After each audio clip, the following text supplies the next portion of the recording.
13:56 del mediodía de la tarde, ya lo tenemos con nosotros a nuestro investigador histórico o revisionista, el doctor Víctor Policano Drago. ¿Cómo andás, Víctor? Buen día para todos. Bien, ¿qué tal, Marcelo? Todo bien. Con algún percance porque me llamaron y se me apagó el teléfono, así que bueno. Bueno, gracias, no lo pude iniciar. Puede pasar. Bien. ¿Sí? Víctor, 200 años de la muerte de Manuel Belgrano. Sí, uno de los grandes del país. Uno de los grandes, decís vos, pero ¿se le dio la bola que se le tenía que dar? No, para siendo nada. tan grande. No, para nada. ¿Por qué? Contanos. Y bueno, primeramente, en vida, ya de por sí, Belgrano fue algo así como un bombero que iba corriendo a apagar incendios. Sí.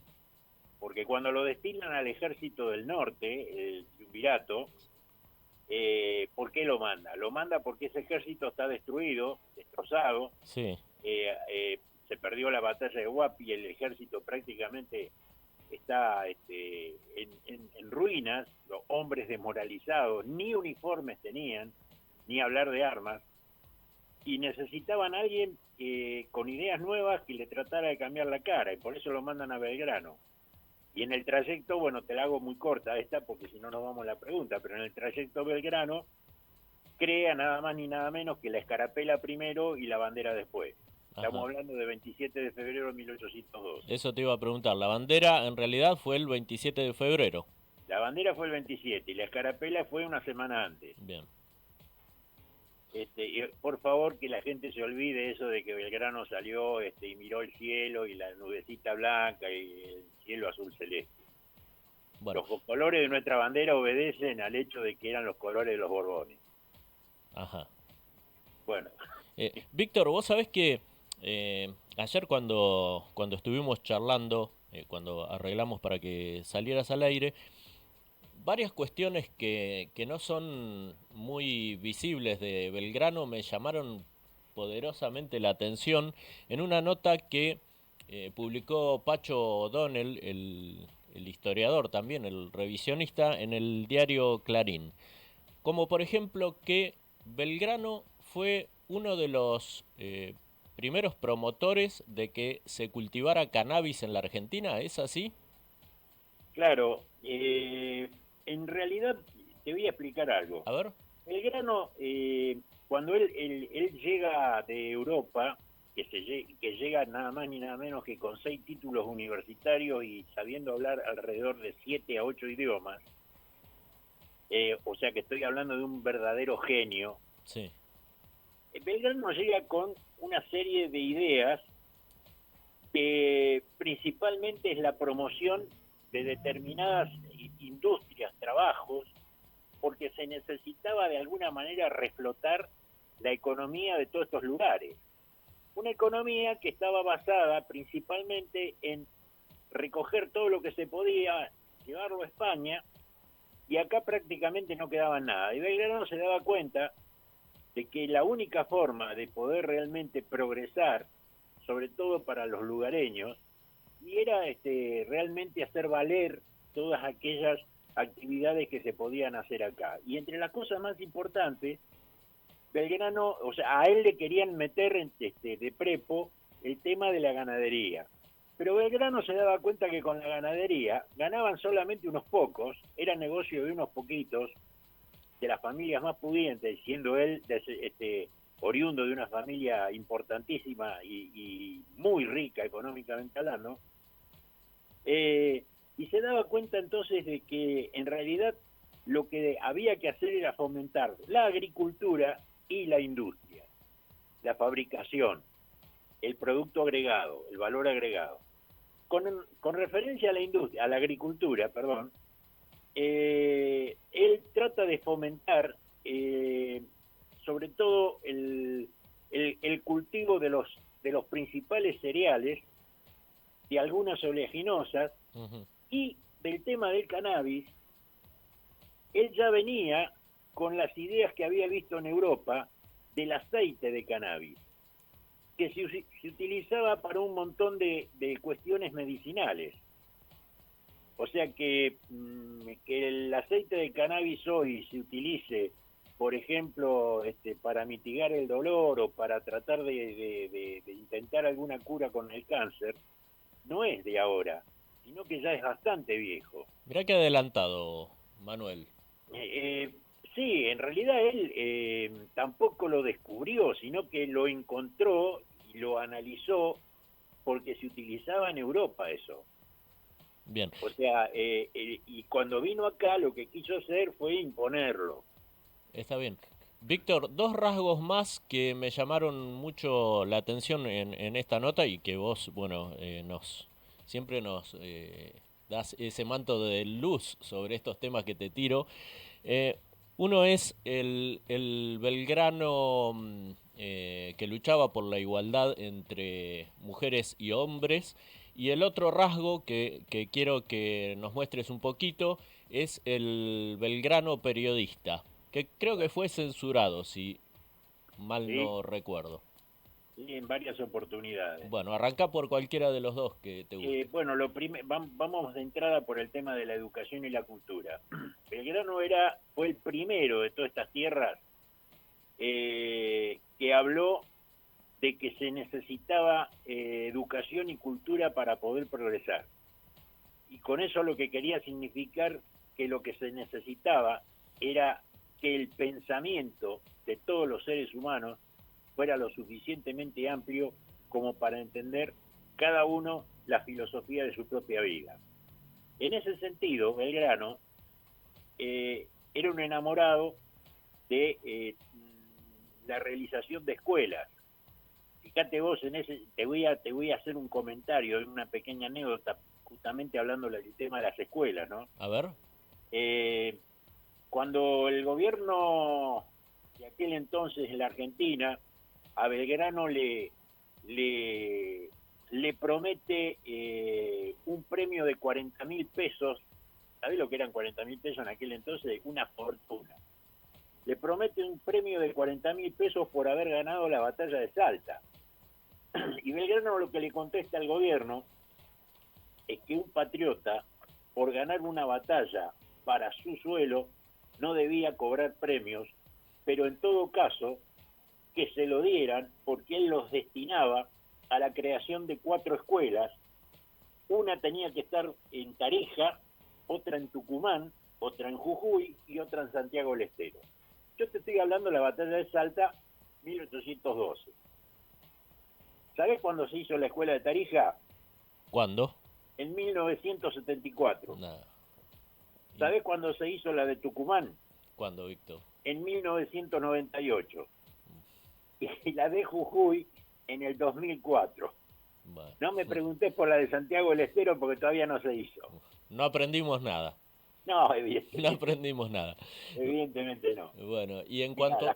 las cosas que ha sufrido Belgrano, primero en vida y después de muerto, no tenés idea. La última de todas, Sí. se le robaron el famoso reloj de oro con cadena, que él, lo único que le quedaba, con ese reloj le pagó los servicios a su médico personal, le dijo que era lo único que tenía y entonces se lo dio. Ese reloj había sido un obsequio de Jorge III, rey de Inglaterra. Estaba en el Museo Histórico Nacional. Se lo afanaron en el 2007. Nunca apareció. Todo mal siempre con Belgrano. Con Belgrano. Siempre sufriendo. Y en cuanto a lo que te preguntaba, lo que él pensaba sobre la igualdad entre mujeres y hombres. La igualdad, bueno, la igualdad entre hombres y mujeres. Belgrano, cuando hablaba de que la educación tenía que ser libre, gratuita, pública, o sea, pagada por el Estado. Sí, que fue el primer impulsor, ¿verdad? Exactamente. Belgrano no se refería a lo que normalmente era la época, donde el único que tenía que instruirse era el hombre, el único que tenía que tener la posibilidad de un título era el hombre. Belgrano hablaba de la misma forma y cuando hablaba de igualdad lo decía tanto para hombres como para mujeres. Él quería que toda la sociedad tuviese la posibilidad de poder estudiar y de poder cultivarse, porque sabía perfectamente bien que la educación, desde el punto de vista de una cualidad humana, era fundamental para el ser humano, y en ese sentido abarcaba tanto a hombres como a mujeres. Y la cultura era importantísima también porque era el bagaje que uno después le ponía, la impronta que cada uno le ponía a la posibilidad de hacer crecer a una sociedad. Bien. Belgrano en ese sentido era muy magnánimo con las ideas de aquel entonces. No te olvides que la idea machista de aquel entonces no era por un problema de machismo en sí, sino porque era natural. Sí, estaba naturalizado eso. Claro, era natural que el hombre pensara que era el eje de todas las cosas y que la mujer era simplemente, digamos, Un objeto. un objeto que necesitaba él, ¿no? Tal cual. Víctor, te corro un poquito de estos datos tan llamativos que yo sinceramente no conocía y te pregunto por otro dato llamativo, eh, pero por ahí un poco más conocido. Eh, ¿Qué tres hechos sucedieron en simultáneo el 20 de junio El 20 de junio de 1820. de 1820? Mirá, la muerte de Belgrano hoy a la distancia es el hecho que más destaca. Lamentablemente me fallece, para mí después de San Martín, un peldaño más abajo, muy cerquita, está Manuel Belgrano. Si vos hablas de dos tipos desinteresados completamente, que podrían haber tenido el oro y el moro de todas las cosas, esos son San Martín y Belgrano. Bueno, Belgrano directamente renunció a todo eso, renunció incluso a la fortuna personal, donó su parte para la causa de la independencia, y lo único que pretendía era vivir de los sueldos que le quedaron adeudados para toda la vida. Belgrano, Increíble. cuando se estaba muriendo, pidió que le pagaran los sueldos. Te estoy hablando que en ese momento le debían arriba de 45.000 pesos de sueldos. ¿Y sabés cuánto le mandaron? 300 pesos. Con esos 300 pesos el pobre Belgrano no pudo ni siquiera pagarse los almuerzos, porque vivía gracias a los amigos que de alguna manera, entre todos, lo ayudaban. Bueno, Ese es el hecho, digamos, ese es el de los tres que vas a nombrar. Ese es el más primero. importante de ¿El todo. segundo cuál sería? Pero el hecho más contundente de aquel momento fue el tema del día mal llamado Día de los Tres Gobernadores. ¿Por El qué que, mal llamado?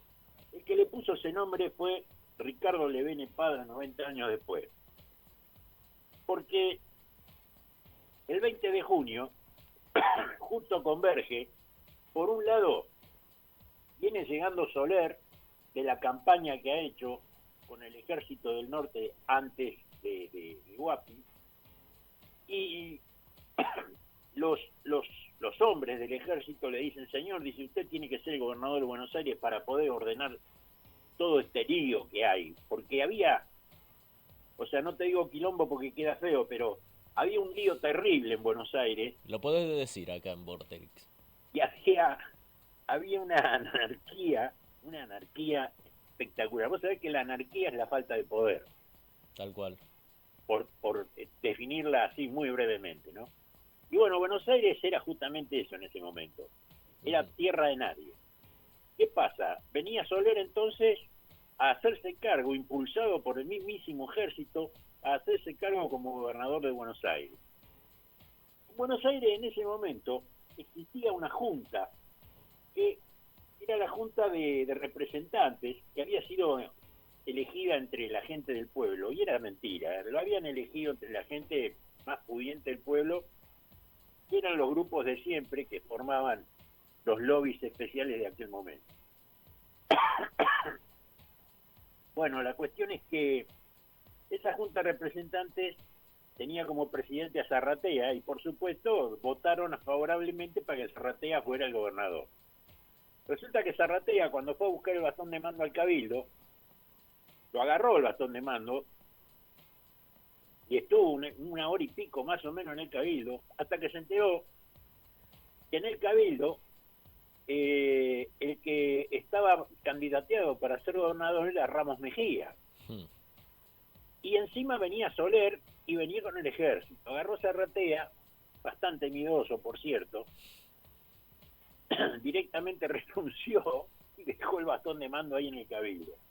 Así que lo de Zarratea fue una gobernación que duró una hora y pico, más Mira. o menos. Ramos Mejía, enterado que venía Soler, directamente ni agarró el bastón de mando, ni tampoco menos todavía firmó como gobernador. Y Soler, cuando llega a Buenos Aires ese mismo día, dice, pará, dice, a mí me nombraron, dice, porque él se hace nombrar por los 6 o 7 representantes que le quedan al Cabildo, no a la Junta, al Cabildo, porque todos los demás se habían escapado. Y entonces dice, no, dice, porque ¿cómo me van a legitimar gobernador 6 o 7 tipos? Entonces no acepta tampoco. Por lo tanto, en realidad, el día de los 3 gobernadores, en realidad, como bien dice mucho más adelante el historiador Joaquín Pérez, fue un día donde no había ningún gobernador. Claro, no fue el día de los 3 gobernadores, sino Claro, el día de sin gobernador. fue sin gobernador. Y el hecho curioso, que sería el tercer hecho, es que el gobernador era el Cabildo, Mirá qué loco. porque tenía el bastón de mando depositado ahí. Claro. El propio Cabildo ofició de gobernador ese día. Sí, el Cabildo, digamos, pero no el Cabildo desde el punto de vista de los hombres del Cabildo, sino el Cabildo como Como edificio, edificio, sí, como estructura. como estructura de eso.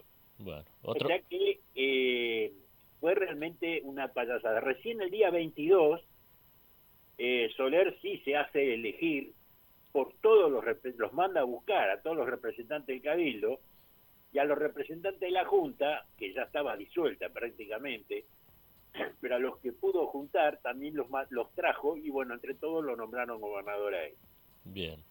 Víctor, te tiro las últimas dos antes de cerrar el programa, que lo vamos a hacer con vos. Todavía lo tengo a mi compañero Nacho Ruspuru en el aire compartiendo. Te tiro las últimas dos. Una que me llama la atención. Buen día, eh, Nacho. ¿Qué tal, Víctor? Buen día, ¿cómo le va? Bien, acá estamos. con tos, anda Víctor. Sí, sí, con un poco. Eh, Te decía, una que me llamó la atención, el 14 de junio fue el aniversario de la muerte de Jorge Luis Borges, ¿verdad? Sí, sí, ¿Sí? sí. Eh, ya que estamos tan cerca de la fecha y bueno, pasaron estos 6 días y ahora hoy se cumplen precisamente los 200 años de la muerte de Belgrano. ¿Qué me podés decir? ¿En qué están emparentados Borges y Belgrano? Bueno, Borges era un profundo admirador de Belgrano. Eh, si bien todos sabemos que Borges era una persona muy especial con mucha gente, sobre todo con los personajes públicos, pero sin embargo en el caso de Belgrano, particularmente hablando, él había admirado el hecho de que Belgrano, sin ser general, se puso un uniforme y se hizo cargo de un ejército, sin tener las ideas propias de un soldado, creó una bandera, organizó la reglamentación de esa bandera, y de alguna manera, más allá de que Belgrano se enteró mucho después de que el triunvirato le había prohibido la bandera, de todas maneras Belgrano siguió adelante con toda su planificación, y eso a Borges le causó una profunda admiración, lo mismo que yo, sin ser Borges, de la misma manera te digo que lo admiro a Belgrano Ujú.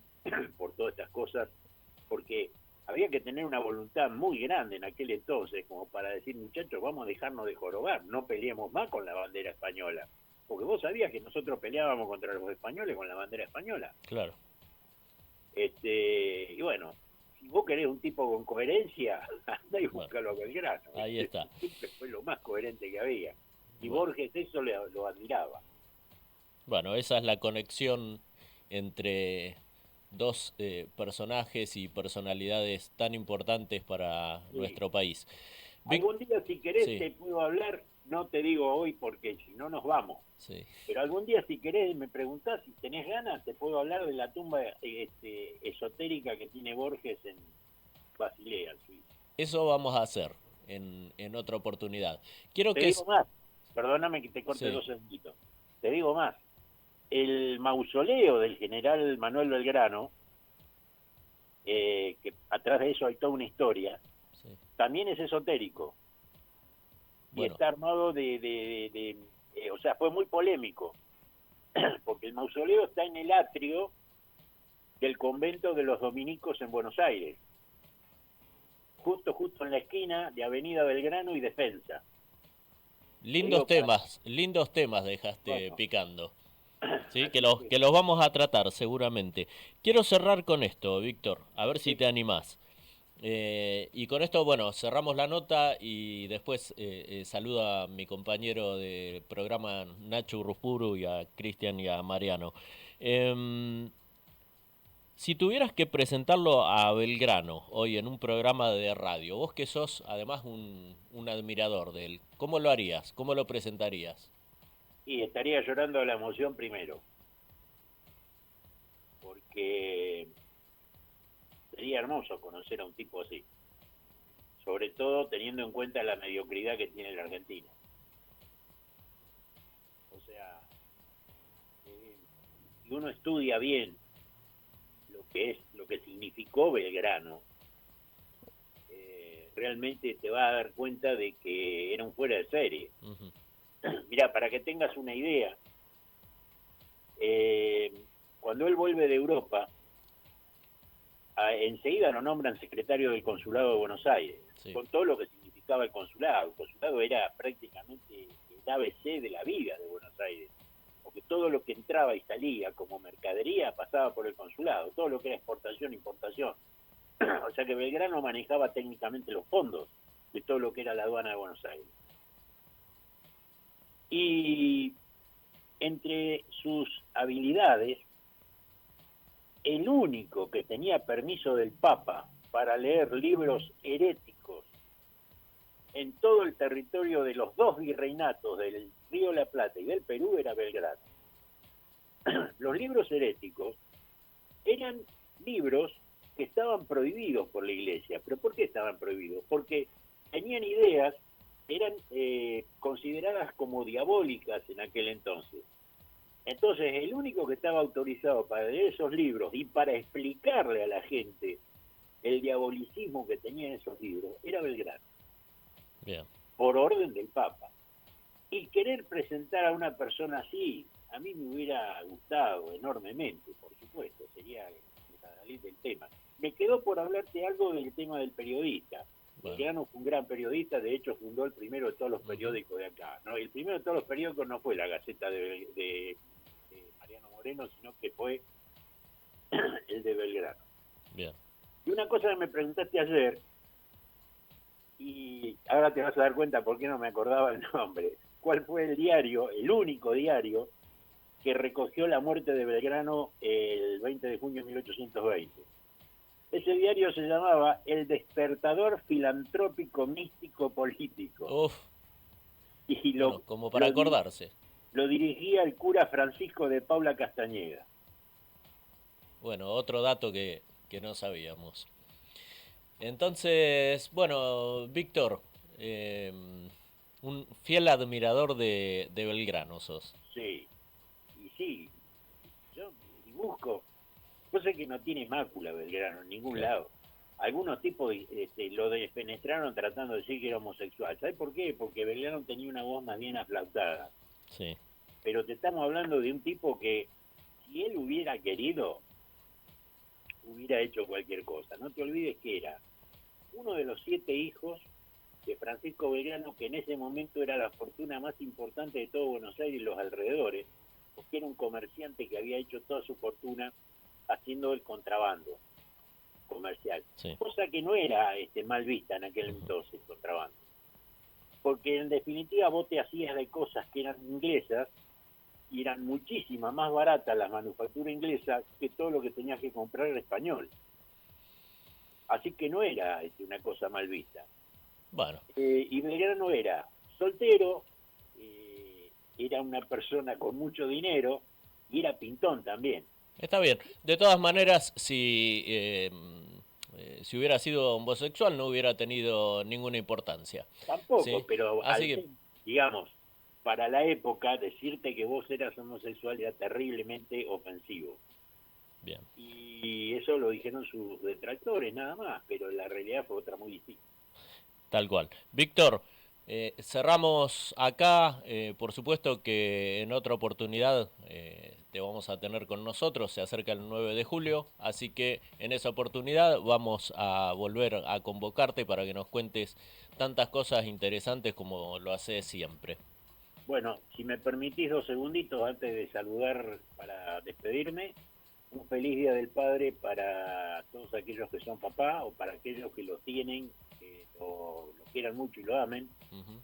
y para aquellos que lo tenemos en el cielo al Padre, eh, el mejor de todos los recuerdos para nuestro Padre. Tal cual, comparto tus palabras, Víctor, y te mandamos desde acá también un feliz día.